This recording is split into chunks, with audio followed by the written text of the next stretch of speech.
El libro de los espíritus. Por Allan Kardec. Conclusión. 1.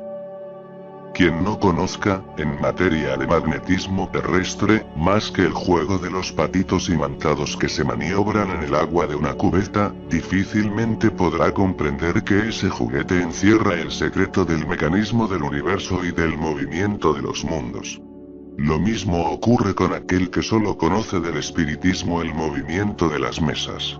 Apenas ve en él un entretenimiento, un pasatiempo de sociedad, y no comprende que un fenómeno tan sencillo y vulgar, conocido desde la antigüedad e incluso por los pueblos semisalvajes, pueda relacionarse con las cuestiones más serias del orden social. En efecto, para el observador superficial, ¿qué relación podría tener con la moral y el porvenir de la humanidad una mesa que gira?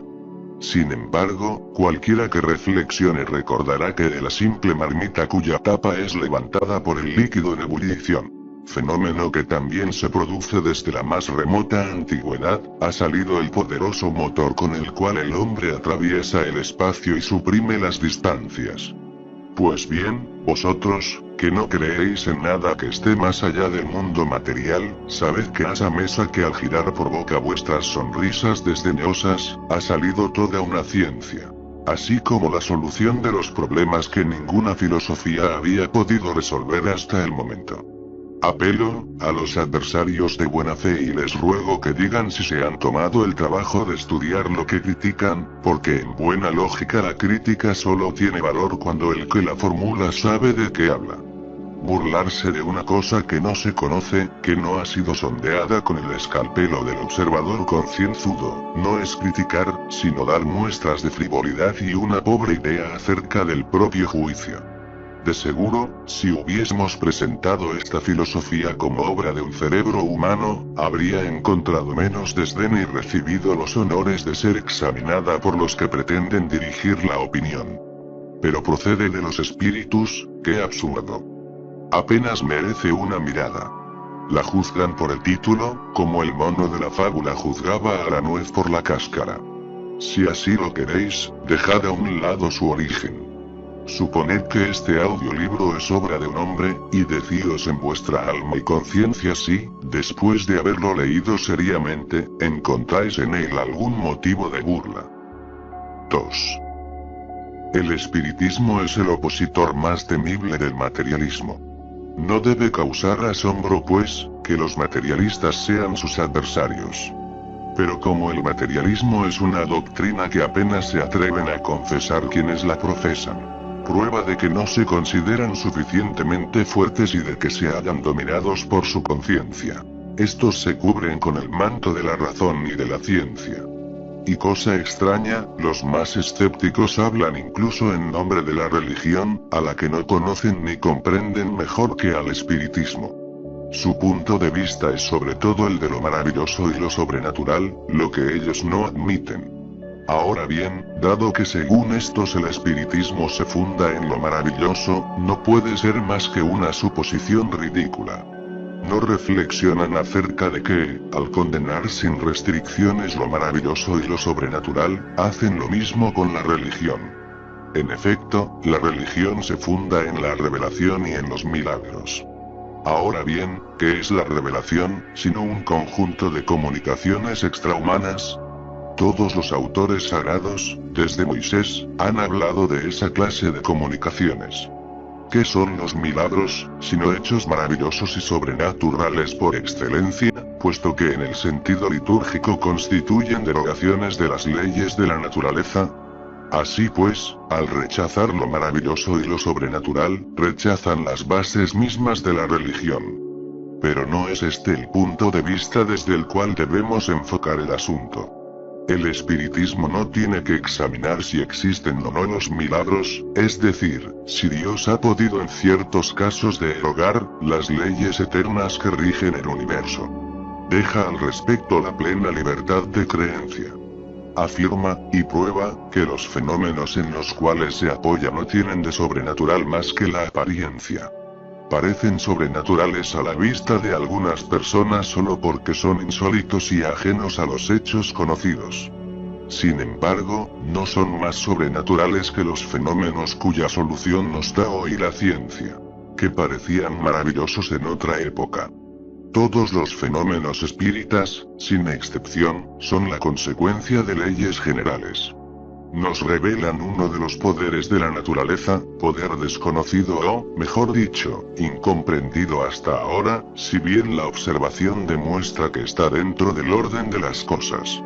El espiritismo, por consiguiente, se basa en lo maravilloso y lo sobrenatural menos que la propia religión.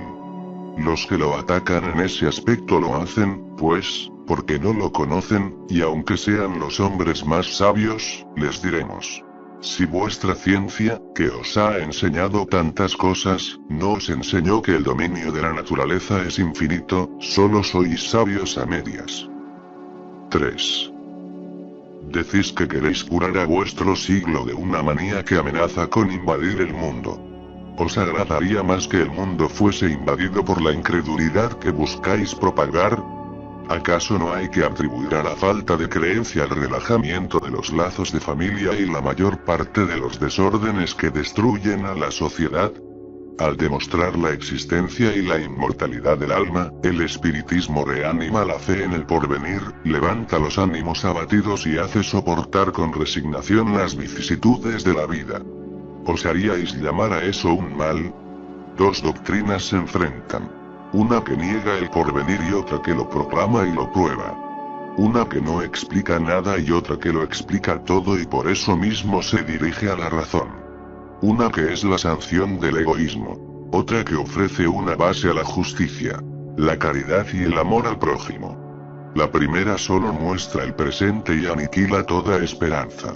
La segunda consuela y muestra los vastos campos del porvenir. ¿Cuál es la más perniciosa? Algunas personas, incluso entre las más escépticas, se convierten en apóstoles de la fraternidad y del progreso. No obstante, la fraternidad supone el desinterés, la abnegación de la personalidad. Con la verdadera fraternidad, el orgullo es una anomalía. ¿Con qué derecho imponéis un sacrificio a aquel a quien decís que cuando haya muerto todo habrá terminado para él? Que tal vez mañana mismo no sea más que una vieja máquina destartalada y a la que por eso se desecha. ¿Por qué razón habría de imponerse alguna privación? ¿No es más natural que durante los breves instantes que le concedéis procure vivir lo mejor posible? De ahí su deseo de poseer mucho para disfrutar más. De ese deseo nace la envidia hacia los que poseen más que él. Y de esa envidia a las ganas de apoderarse de lo que ellos tienen, no hay más que un paso. ¿Qué lo detiene? La ley. Pero la ley no contempla todos los casos. Diréis que es la conciencia, el sentimiento del deber. ¿Pero en qué basáis ese sentimiento? ¿Cuenta con alguna razón de ser además de la creencia de que todo acaba con la vida? Con esa creencia solo una máxima es racional. Cada uno para sí. Las ideas de fraternidad, conciencia, deber, humanidad, incluso de progreso, no son más que palabras vanas. Oh, vosotros, que proclamáis semejantes doctrinas, no sabéis cuánto mal hacéis a la sociedad, ni de cuántos crímenes asumís la responsabilidad. Con todo, ¿de qué responsabilidad hablo? Para el escéptico no la hay en absoluto. Él solo rinde homenaje a la materia. 4. El progreso de la humanidad tiene como principio la aplicación de la ley de justicia, amor y caridad. Esa ley se basa en la certeza del porvenir. Quitadle esa certeza y le quitaré su piedra fundamental. De esa ley derivan las demás, porque contiene todas las condiciones para la felicidad. Es la única que puede curar las heridas de la sociedad. El hombre puede juzgar, si compara épocas y pueblos, cuánto mejora su condición a medida que esa ley es mejor comprendida y practicada. Si su aplicación parcial e incompleta produce un bien real, ¿cómo será cuando el ser humano la haya convertido en la base de todas sus instituciones sociales? ¿Llegará esto a ser posible? Sí, pues si ya ha dado 10 pasos, puede dar 20 y así sin interrupción. De tal modo, podemos juzgar el porvenir por el pasado. Vemos desde ahora cómo se extinguen poco a poco las antipatías entre los pueblos. Las barreras que los separaban desaparecen ante la civilización, y ellos se dan la mano de un extremo a otro del mundo. Una mayor justicia preside las leyes internacionales. Las guerras son cada vez más raras, y no excluyen los sentimientos humanitarios. La igualdad se establece en las relaciones. Desaparecen las distinciones de razas y de castas, y los hombres de creencias diferentes acallan los prejuicios sectarios para confundirse en la adoración de un Dios único. Nos referimos a los pueblos que marchan al frente de la civilización. Véanse los párrafos 789 a 793. En todos esos aspectos aún nos encontramos lejos de la perfección. Todavía quedan muchas viejas ruinas que derribar hasta que hayan desaparecido los últimos vestigios de la barbarie. Pero ¿podrán esas ruinas soportar la fuerza irresistible del progreso, esa fuerza viva que es en sí misma una ley de la naturaleza? Si la generación actual está más adelantada que la anterior, ¿por qué la que habrá de sucedernos no lo estará más que la nuestra? Lo estará por la fuerza de las circunstancias. Ante todo, porque con el paso de las generaciones se extinguen a diario algunos campeones de los viejos abusos, de modo que la sociedad adquiere poco a poco elementos nuevos despojados de antiguos prejuicios. En segundo lugar, porque el hombre, como quiere el progreso, estudia los obstáculos y se dedica a superarlos. Puesto que el movimiento progresivo es incontestable, no se puede dudar del progreso venidero. El hombre desea ser feliz, es natural que así sea, y busca el progreso para aumentar la suma de su felicidad, sin lo cual ese progreso no tendría objeto. ¿Dónde estaría el progreso para él si no mejorara su situación? Sin embargo, cuando haya obtenido todos los placeres que puede darle el progreso intelectual, descubrirá que su felicidad no es completa. Habrá de reconocer que esa dicha es imposible sin la seguridad en las relaciones sociales. Seguridad que solo encontrará en el progreso moral. Así pues, por la fuerza de las circunstancias, él mismo impulsará el progreso en esa dirección, y el espiritismo le ofrecerá la más poderosa palanca para alcanzar ese objetivo. 5. Los que dicen que las creencias espíritas amenazan con invadir el mundo, proclaman de ese modo el poder de las mismas, porque una idea sin fundamento, desprovista de lógica, no podría llegar a ser universal.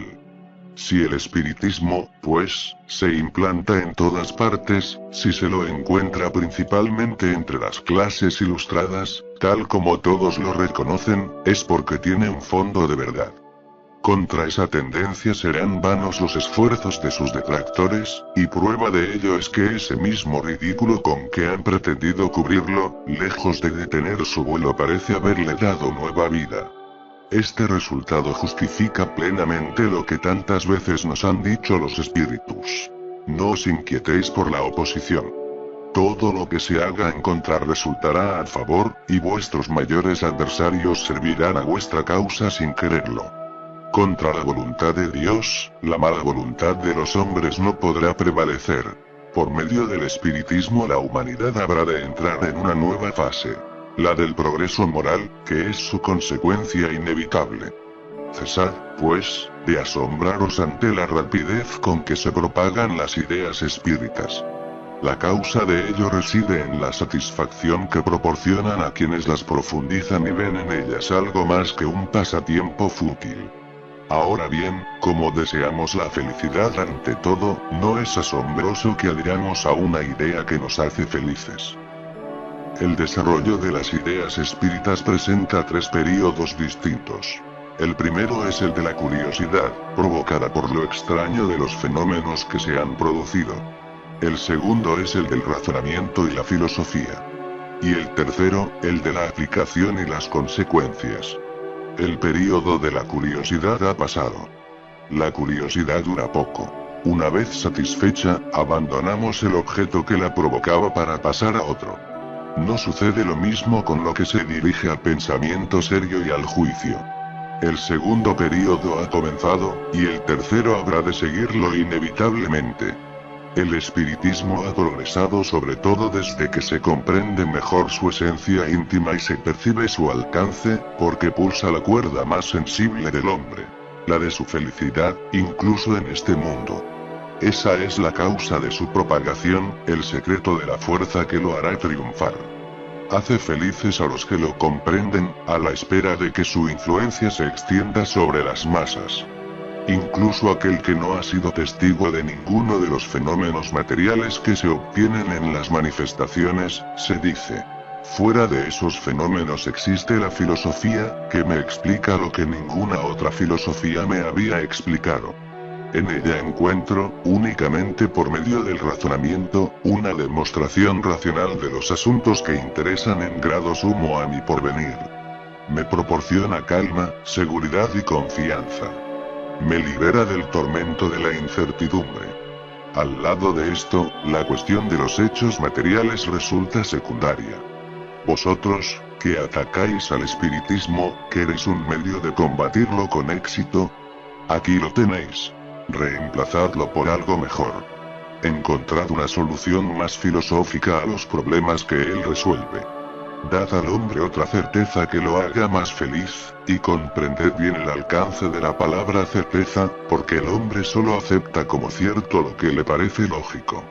No os contentéis con decir esto no es así, lo cual resulta demasiado fácil. Probad. No mediante una negación, sino con hechos, que no es, que jamás fue, ni puede ser. Si no es, decid ante todo qué habría en su lugar. Probad. Por último, que las consecuencias del espiritismo no consisten en hacer a los hombres mejores, y por lo tanto, más felices mediante la práctica de la más pura moral evangélica, moral a la que se alaba mucho pero que tampoco se practica. Cuando hayáis hecho eso, tendréis el derecho de atacarlo. El espiritismo es fuerte porque se apoya en las bases mismas de la religión. Dios, el alma, las penas y recompensas futuras. Porque muestra, sobre todo, esas penas y recompensas como consecuencia natural de la vida terrenal y porque nada, en el cuadro que ofrece del porvenir, puede ser rechazado por la razón más exigente. Vosotros, cuya doctrina consiste únicamente en la negación del porvenir, ¿qué compensación ofrecéis por los padecimientos de este mundo? Os apoyáis en la incredulidad. El espiritismo se apoya en la confianza en Dios. Mientras que él invita a los hombres a la felicidad, a la esperanza, a la verdadera fraternidad, vosotros les ofrecéis la nada como perspectiva y el egoísmo como consuelo. Él lo explica todo, vosotros no explicáis nada. Él prueba mediante hechos, vosotros no probáis nada. ¿Cómo pretendéis que se vacile entre ambas doctrinas? 6. Nos formaríamos una muy falsa idea acerca del espiritismo si creyéramos que extrae su fuerza de la práctica de las manifestaciones materiales. De modo que al poner trabas a dichas manifestaciones, se lo podría minar en su base. La fuerza del espiritismo reside en su filosofía, en el llamamiento que hace a la razón, al buen sentido. En la antigüedad era objeto de estudios misteriosos, cuidadosamente ocultados al vulgo. Hoy no tiene secretos para nadie. Habla un lenguaje claro, sin ambigüedades. En él no hay nada de místico, ni alegorías susceptibles de falsas interpretaciones. Quiere ser comprendido por todos, porque han llegado los tiempos de hacer que los hombres conozcan la verdad. Lejos de impedir la difusión de la luz, la desea para todos. No reclama una creencia ciega. Por el contrario, quiere que el hombre sepa por qué cree. Al apoyarse en la razón, será siempre más fuerte que los que se apoyan en la nada. Los obstáculos que intenten oponer a la libertad de las manifestaciones, ¿podrían suprimirlas? No, porque producirían el efecto de todas las persecuciones. Excitar la curiosidad y el deseo de conocer lo que se ha prohibido. Por otra parte, si las manifestaciones espíritas fuesen privilegio de un solo hombre, no cabe duda de que al aislar a ese hombre se pondría fin a dichas manifestaciones. Desgraciadamente para los adversarios, se encuentran a disposición de todo el mundo, y a ellas recurren desde el más pobre hasta el más poderoso, ya sea en el palacio o en el humilde desván. Podrán prohibir su ejercicio público, pero sabemos que no es precisamente en público como se producen mejor, sino en privado. Ahora bien, como todos podemos ser mediums, ¿quién habrá de impedir a una familia en su hogar, a un individuo en el silencio de su gabinete, al prisionero en su celda, que mantenga comunicaciones con los espíritus a espaldas de sus esbirros o incluso ante sus propios ojos? Si las prohíben en un país, podrán impedirlas en los países vecinos, en el mundo entero, cuando en ambos hemisferios no hay una sola región donde no haya mediums. Para aislar a todos los mediums habría que poner en la cárcel a la mitad del género humano. Incluso si se lograse quemar todos los libros espíritas. Lo que no sería mucho más fácil, al día siguiente serían redactados de nuevo. Porque su fuente es inatacable y es imposible encarcelar o quemar a los espíritus, que son sus verdaderos autores. El espiritismo no es obra de un hombre. Nadie puede considerarse su creador, porque es tan antiguo como la creación. Lo encontramos en todas partes, en todas las religiones y más aún en la religión católica, e incluso con mayor autoridad que en las demás, porque en ella se encuentra el principio de todo. Los espíritus de diversos grados, sus relaciones ocultas y patentes con los hombres, los ángeles de la guarda, la reencarnación, la emancipación del alma durante la vida, la doble vista, las visiones, las manifestaciones de todo tipo, las apariciones, incluso las apariciones tangibles. En cuanto a los demonios, no son más que los espíritus malos. Salvo la creencia de que aquellos están condenados perpetuamente al mal, mientras que la senda del progreso no está prohibida para estos, solo existe entre ellos una diferencia de nombre. ¿Qué hace la ciencia espírita moderna? Reúne en un conjunto ordenado lo que estaba disperso. Explica con términos apropiados lo que solo se había dicho en un lenguaje alegórico. Suprime lo que la superstición y la ignorancia engendraron, para dejar únicamente la realidad y lo positivo. Ese es su cometido. Con todo, el título de fundadora no le pertenece. Muestra lo que es, coordina, pero no crea nada, porque sus bases han existido en todo tiempo y lugar. ¿Quién pues, osaría considerarse suficientemente fuerte para sofocarla con sarcasmos e incluso con persecuciones? Si la proscriben en un lugar, renacerá en otros, en el propio terreno donde la hayan exiliado, porque está en la naturaleza, y no es dado al hombre aniquilar un poder de la naturaleza ni dictar su veto a los decretos de Dios. Por lo demás, ¿qué interés habría en obstaculizar la propagación de las ideas espíritas? Esas ideas, es verdad, se erigen contra los abusos que nacen del orgullo y del egoísmo. Pero esos abusos, de los que algunos sacan provecho, perjudican a las masas. Por consiguiente, el espiritismo tendrá de su lado a las masas, y por adversarios serios a los interesados en mantener esos abusos. En contraposición a estos, las ideas espíritas, mediante su influencia, son una garantía del orden y la tranquilidad, pues contribuyen a que los hombres sean mejores los unos para con los otros, menos ávidos de los intereses materiales y más resignados a los decretos de la providencia. 7. El espiritismo se presenta con tres aspectos diferentes. El hecho de las manifestaciones, los principios filosóficos y morales que de ellas emanan, y la aplicación de esos principios. De ahí resultan tres clases, o más bien, tres grados de adeptos. Primero, el de los que creen en las manifestaciones y se limitan a comprobarlas. Para ellos el espiritismo es una ciencia experimental. Segundo, el de los que comprenden sus consecuencias morales. Tercero, el de los que practican o se esfuerzan por practicar esa moral. Sea cual fuera el punto de vista, científico o moral, desde el que se consideren esos fenómenos extraños, todos comprenden que se trata de un nuevo orden de ideas que surge.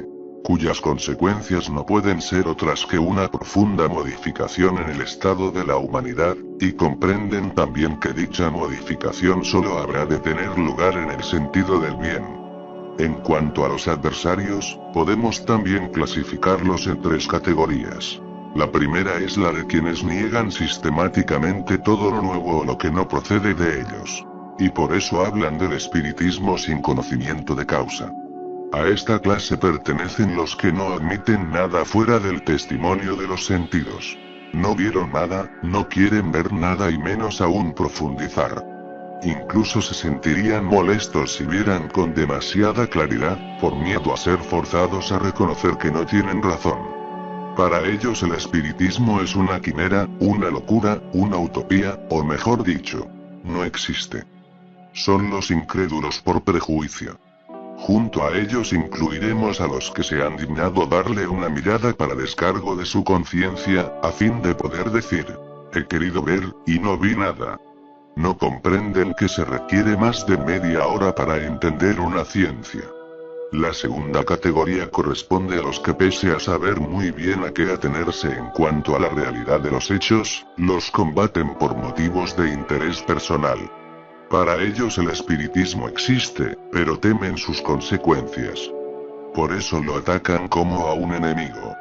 La tercera es la de los que encuentran en la moral espírita una censura excesivamente severa de sus actos o sus tendencias.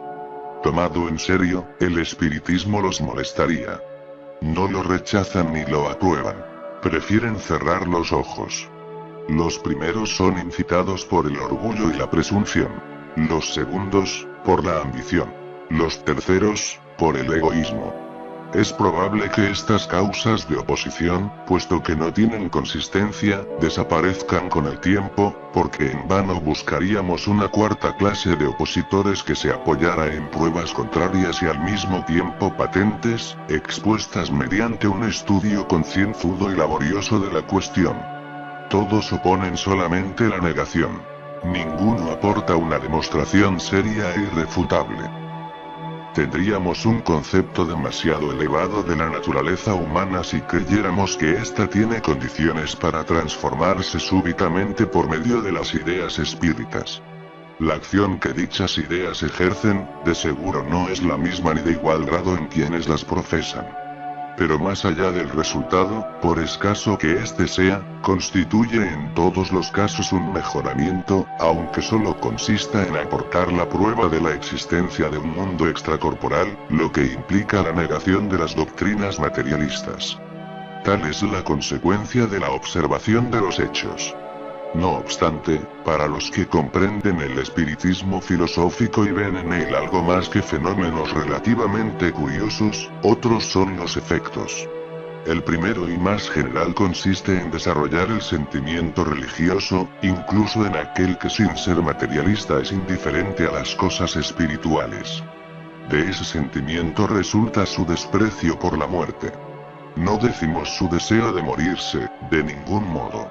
Pues el espírita defenderá su vida como cualquier otro, sino que nos referimos a una indiferencia que le hace aceptar sin queja ni pesar una muerte que es inevitable, como algo más bien dichoso que temible, porque tiene la certeza del estado que la sucederá. El segundo efecto, casi tan general como el primero, es la resignación ante las vicisitudes de la vida. El espiritismo hace ver las cosas desde tan alto que, al perder la vida terrenal y las 3/4 partes de su importancia, al hombre no lo afectan tanto las tribulaciones que la acompañan. De ahí que tenga más entereza ante las aflicciones y sea más moderado en sus deseos. De ahí también que se aleje de la idea de abreviar sus días, porque la ciencia espírita le enseña que con el suicidio irremediablemente pierde lo que pretendía ganar. La certeza de un porvenir venturoso que depende de nosotros, la posibilidad de establecer relaciones con los seres que nos son queridos, ofrecen al espírita una suprema consolación. Su horizonte se amplía hasta lo infinito ante el espectáculo incesante de la vida de ultratumba, cuyas misteriosas profundidades puede sondear. El tercer efecto consiste en inspirar la indulgencia para con los defectos ajenos.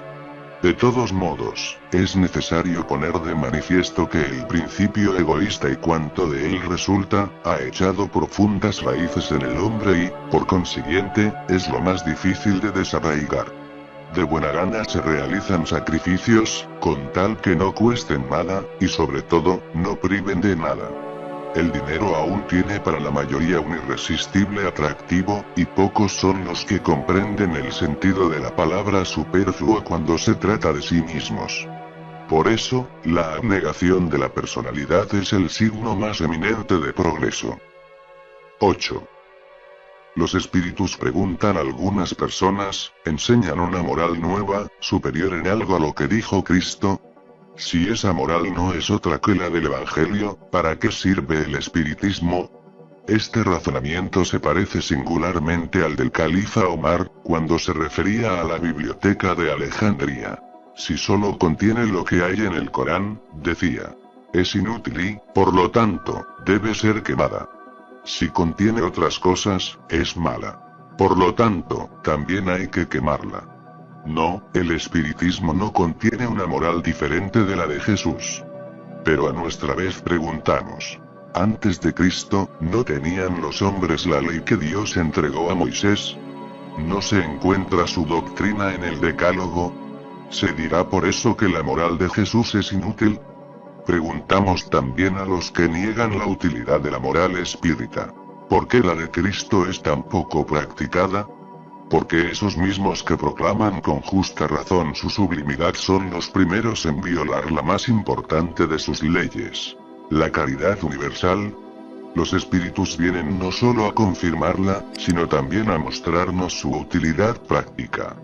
Tornan inteligibles y patentes las verdades que solo habían sido enseñadas en forma alegórica. Además, junto con la moral, definen los problemas más abstractos de la psicología. Jesús vino a mostrar a los hombres el camino del verdadero bien. ¿Por qué razón Dios, que lo envió para recordarles su ley despreciada, no enviaría hoy a los espíritus para hacer que la recuerden, y con mayor precisión, cuando los hombres la olvidan para sacrificarlo todo en pro del orgullo y la codicia? ¿Quién se atrevería a poner límites al poder de Dios y a trazarle sus vías? ¿Quién podría negar que, como lo afirman los espíritus, los tiempos predichos ya han llegado, y que presenciamos aquellos otros en que verdades mal comprendidas o falsamente interpretadas deben ser reveladas de un modo ostensible para el género humano, a fin de apresurar su adelanto? ¿No hay algo providencial en esas manifestaciones que se producen simultáneamente en todos los puntos del globo? No es un solo hombre, un profeta que viene a advertirnos, sino que en todas partes surge la luz. Se trata de un mundo nuevo que se despliega ante nuestros ojos. Así como la invención del microscopio nos mostró el mundo de lo infinitamente pequeño, mundo que ni imaginábamos. Así como el telescopio nos mostró los millares de mundos, que tampoco imaginábamos, las comunicaciones espíritas nos revelan el mundo invisible que nos rodea, que se relaciona con nosotros sin cesar, y sin que lo sepamos, toma parte en todo lo que hacemos. En poco tiempo más, la existencia de ese mundo que nos espera será tan incontestable como la del mundo microscópico y la de los mundos perdidos en el espacio. En ese caso, no sirve de nada que se nos haya hecho conocer todo un mundo, que se nos haya iniciado en los misterios de la vida de ultratumba. Es verdad que esos descubrimientos, si así se los puede llamar, contrarían en parte algunas de las ideas aceptadas.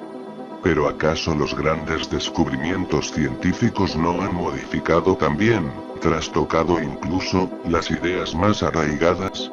¿No ha sido preciso que nuestro amor propio se doblegara ante la evidencia? Lo mismo sucederá con respecto al espiritismo.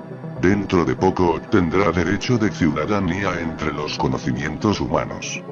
Las comunicaciones con los seres de ultratumba han dado por resultado hacernos comprender la vida futura, hacernosla ver, iniciarnos en el conocimiento de las penas y de los goces que nos aguardan según nuestros méritos y, por lo mismo, hacer que regresen al espiritualismo los que no veían en el hombre otra cosa que materia, nada más que una máquina organizada. Por eso tenemos razón al decir que el espiritismo eliminó al materialismo con los hechos. Si tan solo hubiese producido ese resultado, el orden social debería agradecérselo. Pero hace más aún. Muestra los inevitables efectos del mal y, por consiguiente, la necesidad del bien. La cantidad de personas cuyos sentimientos ha mejorado, cuyas malas tendencias neutralizó al apartarlos del mal, es mayor de lo que se cree y aumenta de diario, pues para ellas el porvenir ya no es algo impreciso, una simple esperanza, sino una verdad que se comprende y se explica cuando vemos y escuchamos a quienes nos han dejado, lamentarse o regocijarse de lo que hicieron en la tierra. Quien es testigo de tales hechos, comienza a reflexionar y siente la necesidad de conocerse, juzgarse y enmendarse. 9. Los adversarios del espiritismo no han dejado de armarse contra él a raíz de algunas divergencias de opinión sobre determinados puntos de la doctrina. No es de extrañar que cuando una ciencia está en sus comienzos, mientras las observaciones se hallan aún incompletas y cada uno la enfoca desde su punto de vista, puedan aparecer sistemas contradictorios. Sin embargo, al día de hoy, las 3/4 partes de esos sistemas quedaron descartados debido a la profundización del estudio. Y en primer término se encuentra el sistema que atribuía la totalidad de las comunicaciones al espíritu del mal, como si para Dios fuese imposible enviar a los hombres espíritus buenos. Doctrina absurda, porque los hechos la desmienten. Impía, porque es la negación del poder y la bondad del Creador. Los espíritus siempre nos han dicho que no nos inquietemos por esas divergencias, que la unidad habrá de lograrse. Ahora bien, la unidad ya se logró en la mayoría de los puntos y las divergencias tienden a desaparecer día a día. Planteada esta pregunta, ¿en qué puede basarse para emitir un juicio el hombre imparcial y desinteresado, mientras esa unidad se concreta? Esta es la respuesta de los espíritus. No hay nube que pueda opacar la luz más pura. El diamante sin tacha es el que más vale. Así pues, juzgad a los espíritus por la pureza de sus enseñanzas. No olvidéis que entre ellos hay quienes aún no se han despojado de las ideas de la vida terrenal. Aprended a distinguirlos por su lenguaje. Juzgadlos por el conjunto de lo que os dicen. Ved si hay un encadenamiento lógico de las ideas. Si algo en ellas revela ignorancia, orgullo o malevolencia. En una palabra, si sus dichos tienen siempre el sello de la sabiduría que revela la auténtica superioridad. Si vuestro mundo fuese inaccesible al error, sería perfecto, pero está lejos de serlo. Tenéis todavía que aprender a distinguir el error de la verdad. Necesitáis las lecciones de la experiencia para ejercitar vuestro juicio y avanzar. La unidad habrá de lograrse allí donde el bien nunca se haya mezclado con el mal. En ese punto los hombres se pondrán de acuerdo por la fuerza de los hechos, porque reconocerán que en esos hechos reside la verdad. ¿Qué importan? Por otra parte, ciertas disidencias más de forma que de fondo. Notad que los principios fundamentales son los mismos en todas partes. Y deben uniros en un pensamiento común: el amor a Dios y la práctica del bien. Sea cual fuere pues, el modo de progresar que supongamos, o las condiciones normales de la existencia futura, el objetivo final es el mismo: hacer el bien. Y no existen dos maneras de hacerlo. Si bien entre los adeptos del espiritismo existen opiniones diferentes acerca de determinados puntos de la teoría, todos están de acuerdo en los puntos fundamentales. Hay unidad pues, excepto por unos pocos que en muy escaso número, no admiten aún la intervención de los espíritus en las manifestaciones, sino que las atribuyen a causas puramente físicas. Lo cual es contrario al axioma según el cual, todo efecto inteligente debe tener una causa inteligente. O al reflejo de nuestro propio pensamiento, cosa que los hechos desmienten. Los otros puntos son secundarios y no afectan de ningún modo a las bases fundamentales. Por consiguiente, puede haber escuelas que procuren instruirse acerca de las partes aún controvertidas de la ciencia espírita, pero de ninguna manera pueden existir sectas que rivalicen unas con otras. Solo podría existir antagonismo entre los que quieren el bien y los que hacen o quieren el mal. Ahora bien, no hay un espírita sincero y compenetrado de las sublimes máximas morales enseñadas por los espíritus que pueda querer el mal, ni desear el mal a su prójimo sin distinción de opiniones. Si alguna de esas escuelas está en el error, la luz se hará para ella, tarde o temprano. Si la busca de buena fe y sin prevenciones. Mientras tanto, todas tienen un vínculo común que habrá de unirlas en un mismo pensamiento. Todas tienen el mismo objetivo. Poco importa pues el camino, con tal que conduzca a ese fin. Ninguna debe imponerse mediante la coacción material o moral. Estaría en el error la que anatematizara a las otras, porque obraría evidentemente bajo la influencia de espíritus malos. El supremo argumento debe ser la razón. Y la moderación garantizará el triunfo de la verdad mejor que las diatribas envenenadas por la envidia y los celos. Los espíritus buenos solo predican la unión y el amor al prójimo. Nunca un pensamiento malévolo o contrario a la caridad ha surgido de una fuente pura. Escuchemos al respecto y como conclusión los consejos del espíritu de San Agustín. Durante mucho tiempo los hombres se han destrozado e impuesto mutuamente el anatema en nombre de un Dios de paz y de misericordia, pero Dios ha sido ofendido con semejante sacrilegio. El espiritismo es el lazo que los unirá un día, porque les mostrará dónde está la verdad y dónde el error.